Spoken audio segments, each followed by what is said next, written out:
You know that feeling, that kind of pull, that maybe there's a different way to live, a way to feel, I don't know, more connected, find deeper meaning beyond, well, the way things often are. Hmm. It's not just a vague wish, is it? It feels pretty fundamental for a lot of people. Yeah, that basic human It longing. really is. That need for, like, a tribe, for Yeah, real face-to-face connection, a shared purpose. It's something our, modern culture often struggles to provide. totally. And for many, that longing is exactly what leads them to explore the world of intentional communities and eco-villages. Exactly. These aren't just, subdivisions. They're places where people consciously choose to live together. They're Yeah. actively building lives based on shared values, shared visions, goals. Right. And for this deep dive, we're really unpacking the insights from, honestly, an incredibly valuable source if you're curious about this path. It's the book Finding Community by Diana Leafe Christian. Oh, yeah, her work is foundational. She's lived it, studied it for decades. Just a wealth of practical wisdom there. So our mission here really is to get past the sort of shiny ideals and dig into the real mechanics. What does it actually take to find a community, join it, and then, live there successfully? Yeah, the nitty-gritty. Exactly. We're pulling out the essential stuff from this source material specifically for you if you're maybe thinking about this or even just wondering what life looks like inside these intentional worlds. Okay, so let's jump right in then. Why do people even feel this pull? You mentioned that deep human longing, and the book really hits that hard, how mainstream culture often leaves that need for connection, well, unmet. Yeah, it frames it really nicely. The shift from living life, basically through screens or in isolated houses, to real, sometimes messy, face-to-face interaction. It's about recreating that sense of belonging, isn't it? That Yeah. kind of family or tribe connection that feels almost primal. Definitely. And it's not just about feeling less lonely. Community living, the book points out, provides this deep sense of context, meaning purpose. Yeah, things like shared celebrations, or maybe experimenting together with sustainable ways of living, or just that powerful feeling of security you get from knowing, we're all in this together. And look, this isn't just like warm, fuzzy feelings. There's actually compelling evidence that this level of connection has real, tangible benefits. I mean, the source talks about that fascinating example of Roseto, Pennsylvania. Oh, the Rosetto effect, yeah. That's such a powerful story. The study showed these older men in Rosetto, even though their diets and smoking habits were, frankly, terrible. Right, should have been dropping like flies. Exactly. But they had significantly lower heart attack rates compared to nearby towns. And the key difference seemed to be these incredibly strong, interwoven social ties, community. It really underscores that connection isn't just, nice to have. It might actually be vital for our health. The source also mentions research suggesting that social interaction and productive activity boosts longevity in older people, kind of like physical exercise does. And beyond well-being, there's the whole safety aspect. Living in a well-established community can offer a level of trust that's honestly hard to find elsewhere these days. People just feel safer, more open, maybe. The book contrasts it with that sort of constant low level caution many of us feel in mainstream life. Absolutely. And for families, well, that often means less worry about the kids, letting them have more freedom to just roam and play within the community boundaries. Okay, so we've got connection, purpose, health benefits, safety. Let's not skip the practical stuff. Money. The cost of living can be really different. Yes, that's a huge draw for many. Sharing expenses on big things like property taxes, insurance, maintenance for common land or buildings, it can dramatically lower what each person has to pay. And sharing actual stuff. Like, you don't all need your own giant mower or a tractor or a full workshop. Exactly. Pooling resources for community laundry, shared tools, maybe even vehicles. It just means individual households save money. The book even points to studies showing a positive financial impact for residents. Sharing isn't just idealistic, it has real economic legs. Okay, so the why is pretty compelling. You're meeting deep needs, getting practical benefits. But the term intentional community itself, it covers a massive amount of ground, doesn't it? It's definitely not one size fits all. That is such a crucial point the source makes. Once you start looking, you find this huge variety. It's not just, the picture some people have of 1970s communes. This tradition goes way back, centuries even, and the modern forms are incredibly diverse. Let's maybe walk through some of the main types the book defines, because understanding these differences is pretty vital if you're actually searching. Ecovillages seem like a big category. They are, yeah. Ecovillages are intentional communities with a really specific focus on modeling ecologically sustainable lifestyles. Their core purpose is often about integrating how humans live, their activities, harmlessly into the natural world. So does that automatically mean they're all like rural and off-grid somewhere? Not necessarily, no. The book points out they can be urban or rural. The focus is really on the practices, things like organic food production, using natural building methods, straw bale, cob, that sort of thing, generating renewable energy, managing waste really carefully through composting gray water systems. Right. It's about living in a way that supports the planet. The book even quotes the Gilman definition, calling them human-scale, full-featured settlements that can be successfully continued into the indefinite future. Okay, human-scale settlements, got it. So that's eco-villages. Then there's co-housing, which sounds structurally quite different. Cohousing, yeah, started in Denmark. It's basically a resident-managed neighborhood design. So Yeah. you have smaller, private homes, often clustered together to save open space. But alongside that, you have extensive shared facilities in what's called a common house. Like a big community center building. Pretty much, yeah. Typically, it's got a large kitchen and dining area where residents can share optional meals together several times a week, maybe meeting rooms, play areas for kids, perhaps a workshop. The really key thing is that the residents themselves own and manage the whole property and all the facilities collectively. That sounds like a really integrated neighborhood model. I can see why the book says they're often ideal for families. Oh, absolutely. Kids have instant playmates and safe space right outside their door. And the book also highlights elder co-housing as this growing, appealing alternative for seniors who want community support, but maybe not a traditional retirement home setup. Makes sense. What about communities built around belief systems, spiritual communities? Yes, those are groups united by a shared spiritual practice or purpose. But the book is careful to clarify that while some communities are spiritual, many others are totally secular, or what they call spiritually eclectic, open to various beliefs or none at all. So it's a real mix. Can you give a sense of the range mentioned? Sure. It talks about places like Lama Foundation in New Mexico, which is known for integrating lots of different spiritual practices, plus things like karma yoga service and conflict resolution skills. Then you have Christian communities focused on fellowship and service. But again, it's important to remember, the book cites surveys showing over half of listed communities don't have a common spiritual path. So plenty of non-spiritual options. Okay. Now, diving a bit deeper into the money side again, income-sharing communes, that sounds like a pretty significant commitment. It absolutely is. In that model, the members pool all their individual incomes into a common treasury. Wow, all of it, no matter what job you have or how much you make. Correct. Whether you work an outside job or in a community-run business, the paycheck goes into the shared pot. And from that central fund, the community covers members' needs, housing, food, healthcare, often a small personal stipend or allowance. The book estimates this model is maybe about 10% of the communities listed. And then asset-sharing communities, that takes it even another step further. Yes. So on top of pooling income, members also donate their existing assets like savings, investments, maybe even property they owned before to the community when they join. This is described as a very significant step. Obviously requires deep trust and commitment. It's often found in more, say, religiously based or very ideologically driven groups. Okay, so beyond the structure and the finances, there's just the basic geographic reality, urban versus rural. Yeah, and the setting really dictates a lot, doesn't it? Rural communities, they usually have more land, which allows for things like agriculture, maybe livestock, sometimes more flexibility with building codes or zoning. Right. Whereas urban communities offer closeness to jobs, culture, transit.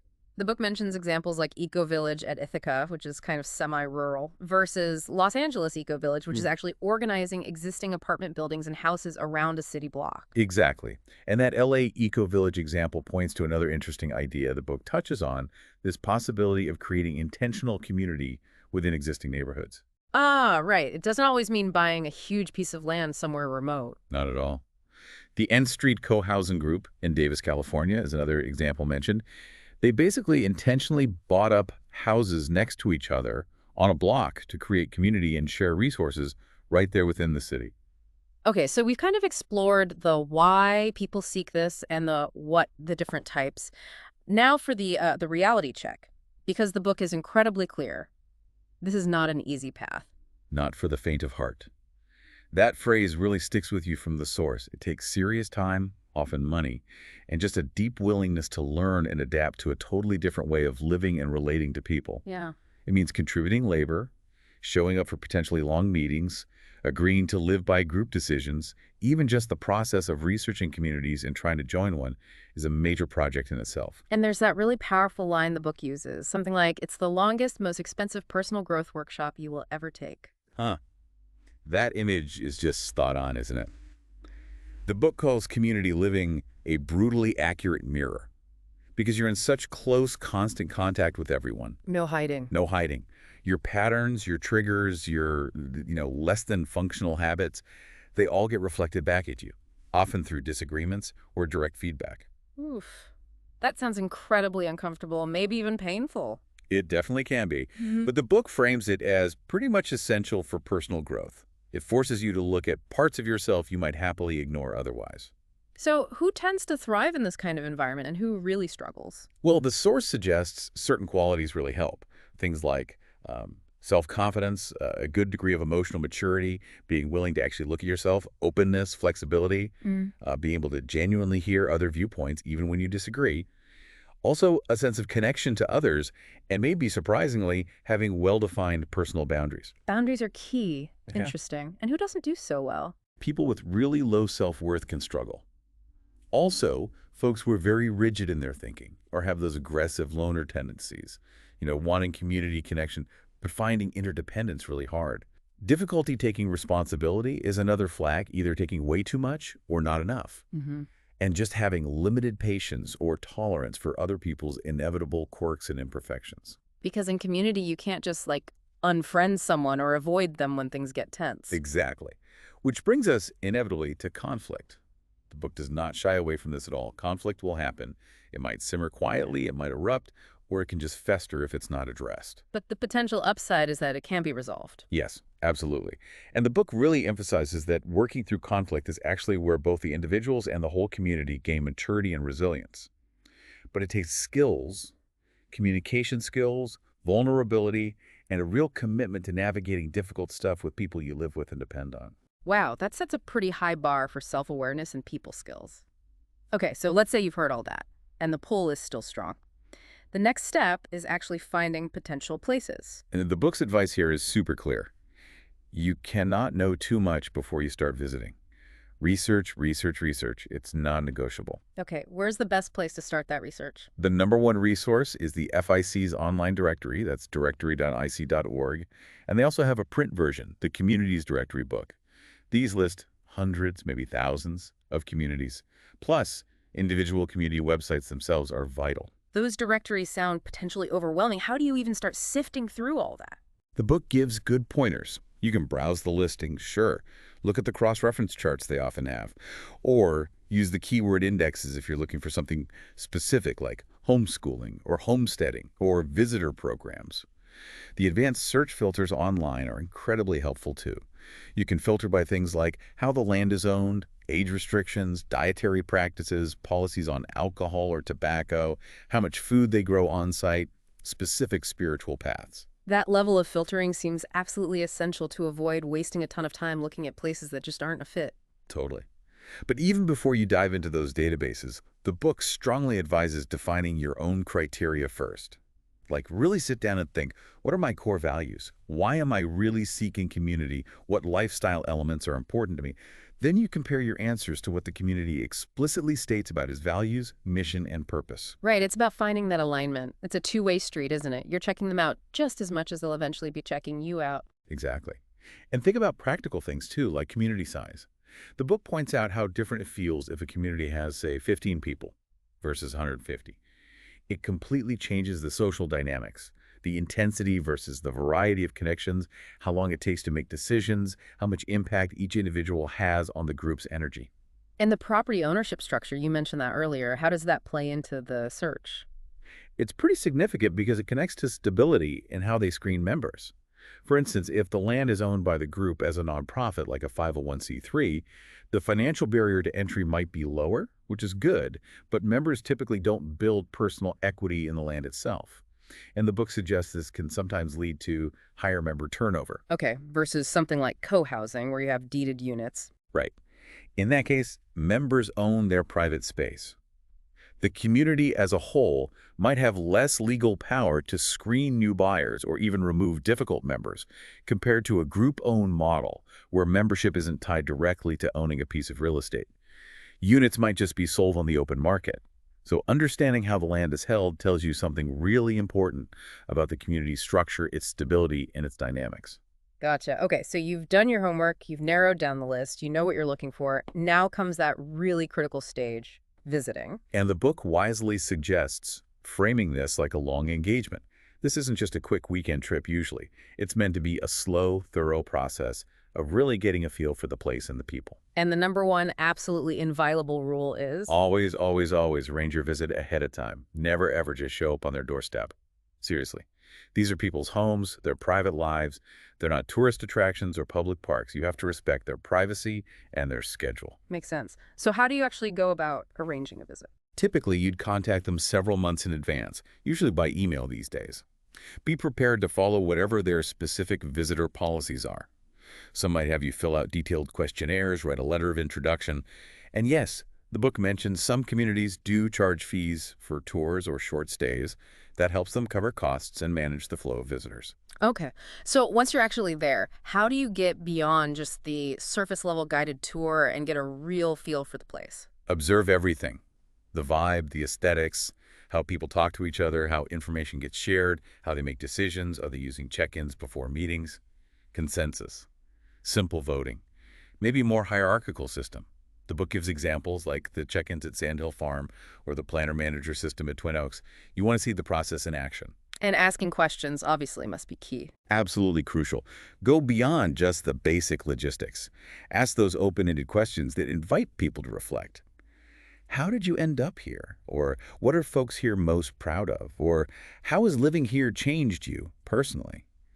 And the book highlights that famous question from Jane Gyra. What do you like the least about living in this community? Ooh, that's a brave one. It is. But the answers can be incredibly revealing. Also, be sure to ask specifically about challenging aspects and how they actually handle conflicts when they arise. Takes courage to ask and honesty to answer that one. What else helps make a good impression as a visitor? Offering your skills and genuinely contributing labor is huge. Community life involves work, always.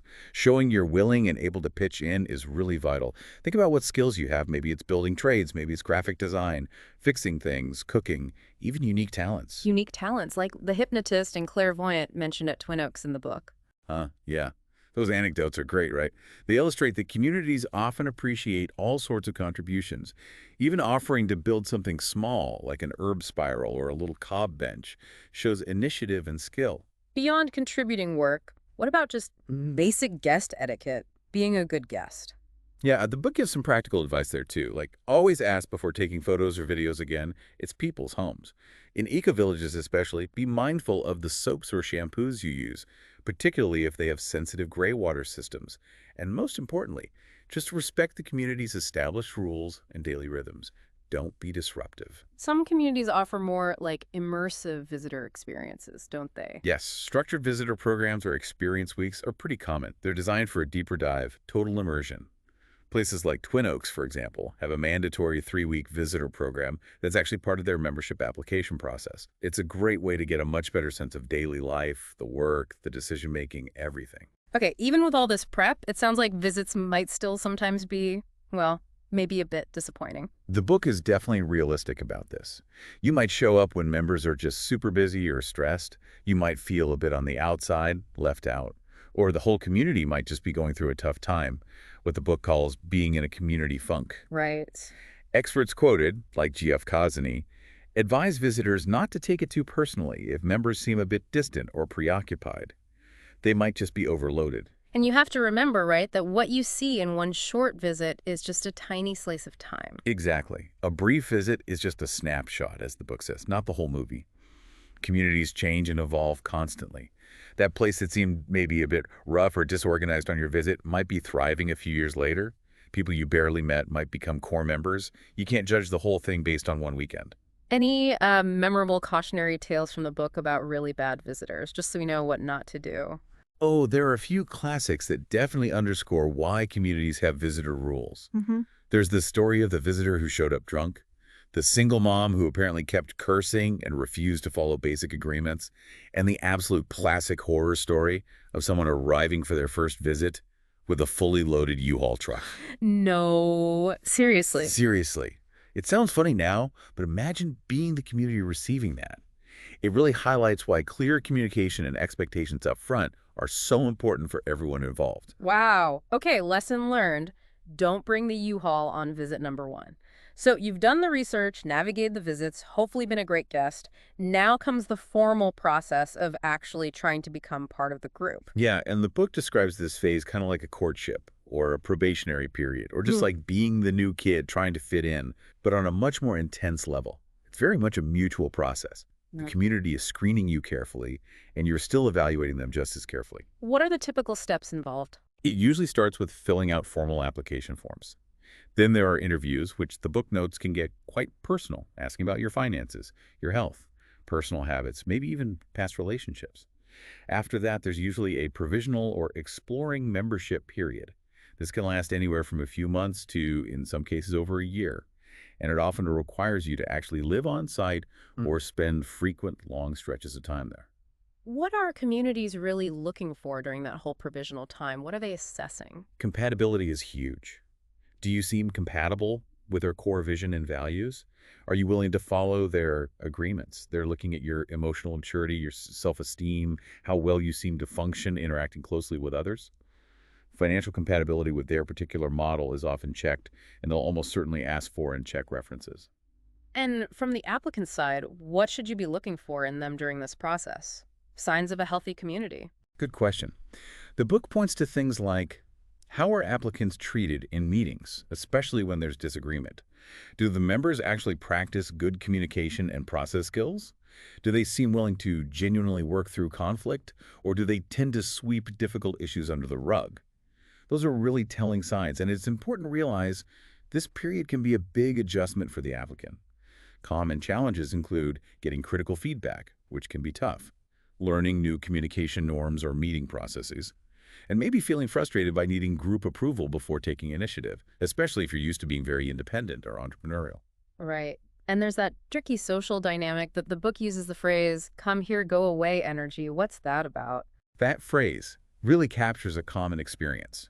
The community might be saying, yes, we're interested, come closer, but at the same time, there's often this unconscious process of evaluation and adjustment happening within the group. Mm. It can feel a bit like you're being pulled in, but also subtly pushed away or tested as the group figures out how you might change their existing dynamic. It requires some patience to navigate. The book also gives some very specific, maybe even blunt advice for this phase regarding relationships, specifically romantic ones. Yes, this is critical. The strong guidance, almost a rule in some places, is to avoid getting romantically involved early on, especially during that provisional or exploring period, Why is that so important? because you need to be fully present and available for evaluation as an individual. Getting involved with an existing member, particularly someone who might have a complicated history or ongoing conflicts within the group, can seriously muddy the waters for your own integration process and how the community assesses you. That makes a lot of sense. You're there to join the group, not just become someone's partner immediately. Precisely. And related to that, there's some very frank advice about responsible birth control. An unplanned pregnancy creates huge challenges and resource drains for any community, let alone when it involves someone who isn't even a full member yet.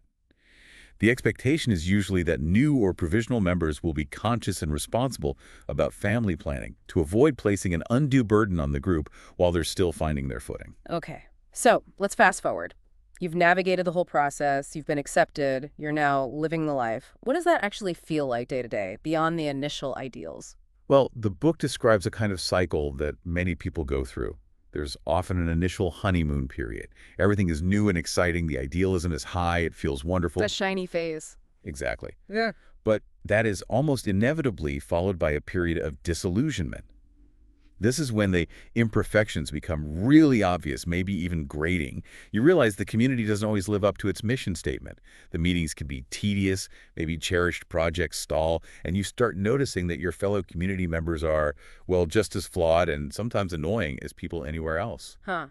And you're probably getting that brutally accurate mirror feedback right when you might be feeling most raw or critical yourself. Precisely. It can be a really tough phase. But the book emphasizes that if you can stick it out, work through that disillusionment, you move toward a deeper level of acceptance and understanding. You learn to appreciate the slower pace of decision-making, maybe, because it allows more voices to be heard. You start to see the underlying commitment people have to each other, despite the flaws. This is where that rock polisher effect really comes into play, isn't it? That idea you mentioned earlier. Yes, exactly. Living in such close proximity, day in and day out, those interpersonal rough edges, the habits, the communication styles, the little things that might go unnoticed or unaddressed in more distant relationships, they tend to get worn smoother through frequent contact and feedback. Sounds potentially abrasive. It can be. It's challenging, definitely uncomfortable at times, but the book frames it as this incredibly powerful engine for personal growth. You just learn so much about yourself and how to relate to others. And despite all the challenges, the friction, the disillusionment, the core reward seems to come back to that opportunity for genuine, deep connection. The book really highlights this as fulfilling that fundamental human need we started with. The chance to be truly close to people, to share the real ups and downs of life, to actually work through difficulties side by side with others. It builds relationships that are often far deeper and more resilient than typical friendships or just being neighbors. It's the absolute opposite of living life through screens. It's engaging fully, face-to-face, messy bits and all. What are some of the little specific details from the source that help paint a picture of this daily life? Just the texture of it. Oh, the book uses some really evocative details. Things like, hand smelling of herbs from working in the communal garden, bikes leaned up together against the shed, the familiar rhythm of shared meals in the common house, the collective effort of community work projects, fixing something, building something, even the profound moments like scattering a member's ashes together or burying a beloved community pet, or just the simple relief of sharing childcare duties with neighbors you deeply know and trust. Yeah. It shows how the grand ideals kind of give way to the practical, sometimes mundane, day-to-day realities. But that shared experience itself becomes incredibly meaningful and part of who the members become. There's that great quote mentioned, "We set out to change our world, and now community is changing us." That really brings it full circle back to the internal transformation. Okay, shifting gears just slightly for the final stretch here. The source also connects intentional communities to bigger global challenges, doesn't it? Particularly around sustainability. Yes, absolutely. The whole context of peak oil, the idea that cheap, easily accessible fossil fuels are declining and our deep reliance on those fuels is a really significant driver for many communities, especially the eco-villages. They are often explicitly founded as responses to that, as experiments in more sustainable living, and sometimes seen as models for navigating potential future societal shifts. What kinds of sustainability practices does the book typically highlight in these places? Well, on-site organic farming is very common, often aiming for a high degree of food self-reliance. Renewable energy is big solar, sometimes wind. Using wood heat is common, though the book adds a note about the historical context of unsustainable timber harvesting that communities need to be mindful of.